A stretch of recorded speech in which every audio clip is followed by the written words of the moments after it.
Hey everybody, it's Natalie with Treasures of Mini, and this is the card we're going to make today using the July 2017 Simon Says Stamp card kit.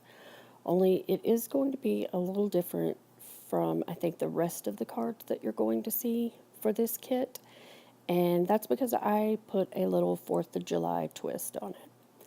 So this is the stamp set that comes in the kit, and we are definitely going to use this stamp set, obviously. But first I wanted to show you what the other elements that come in the kit. So you get that bikini die, and these are the papers, the pattern papers that come in the kit.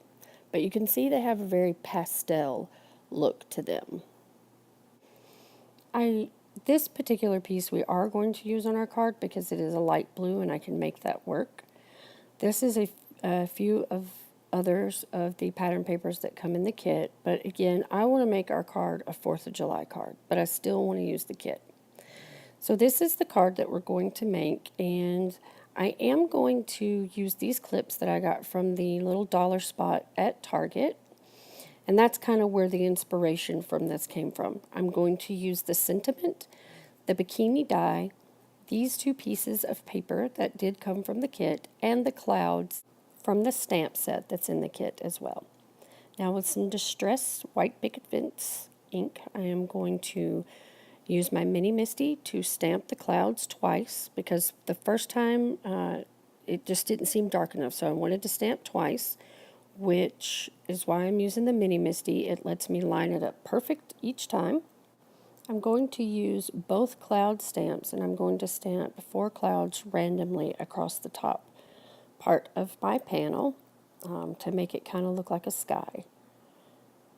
And this is what our piece is going to look like after the clouds are done, but I wanted to give my clouds a little bit more dimension. So I am going to put a small amount of faded blue jeans and broken china out on my craft mat here. And with a water brush, I am going to just lightly put in some strokes of the broken china.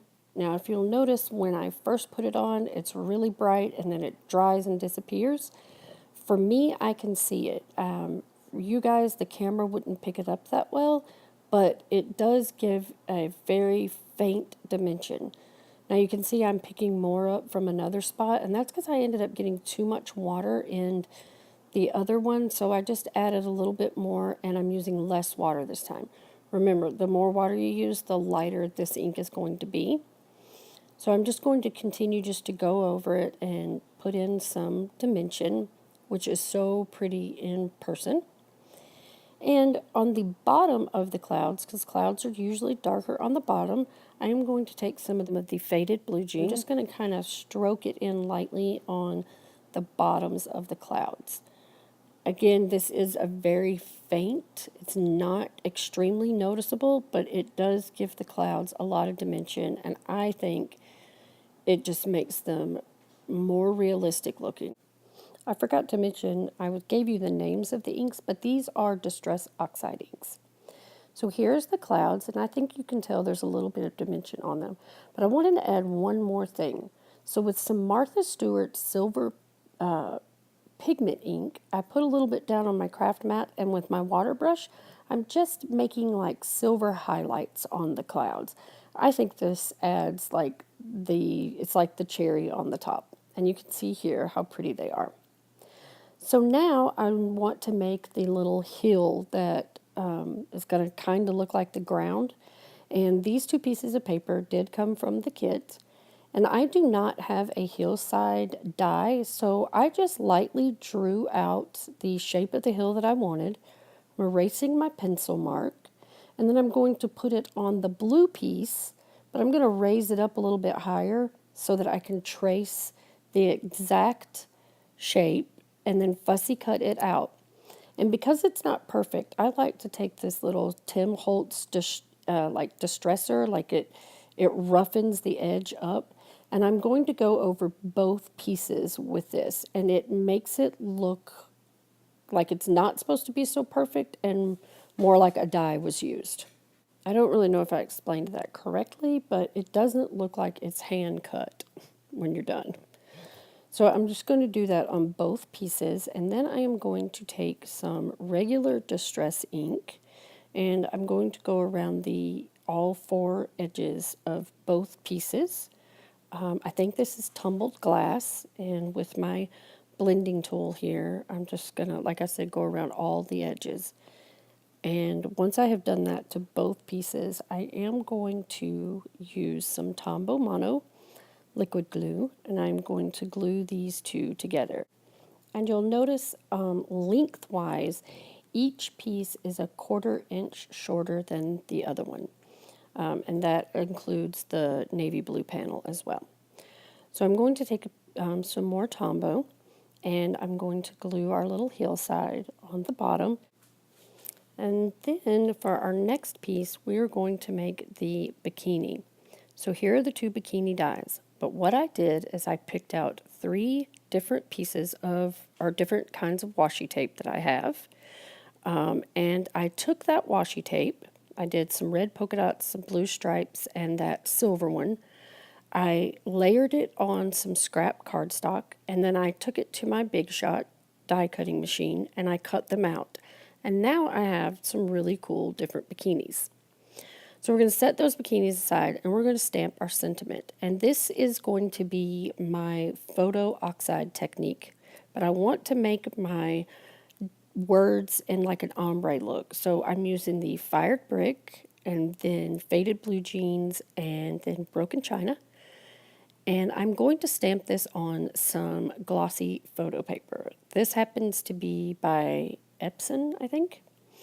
I cut that piece down, and then with these decorative edge scissors, I am going to cut just the 2 long sides of this piece down. And then I'm going to glue it on to a piece of red vellum. And you'll see here that my photo piece is a little bit longer than my vellum, so I'm just going to trim it off with some scissors. And then with those same decorative scissors, I'm going to cut the vellum down, but give it about a 1/4 inch more. Now we're going to make our little banner. So I cut me a piece of red and white twine, and I gathered up some washi tape from my stash that kind of went along with my theme. So I'm going to show you how I made one of these, and the rest of them I'm going to do off camera. So I took this blue stars, and now you need to make sure that you leave maybe an inch of twine on each end of your banner. But I'm going to fold it over and try to line it up as best as possible. This is kind of tedious to fiddle with, I guess, to make sure that it lines up. Then I'm going to cut the length down to what I want and fishtail it. I'm going to continue to do this with all of the washi tapes that I have. I think that I did well, you can see here how many I did, but I wanted to show you, like this piece, my washi tape was a lot wider, but I cut it down, and I did the same thing for the white. Now here's our banner, and now we need to attach it to our little clothespin clips. So the way that I did this was I went ahead and looped my piece over like that, and I put a little dot of glossy accents and kind of let it harden it up, and then I put a dot of glossy accents on each side of my clothespin and clipped that loop inside of it.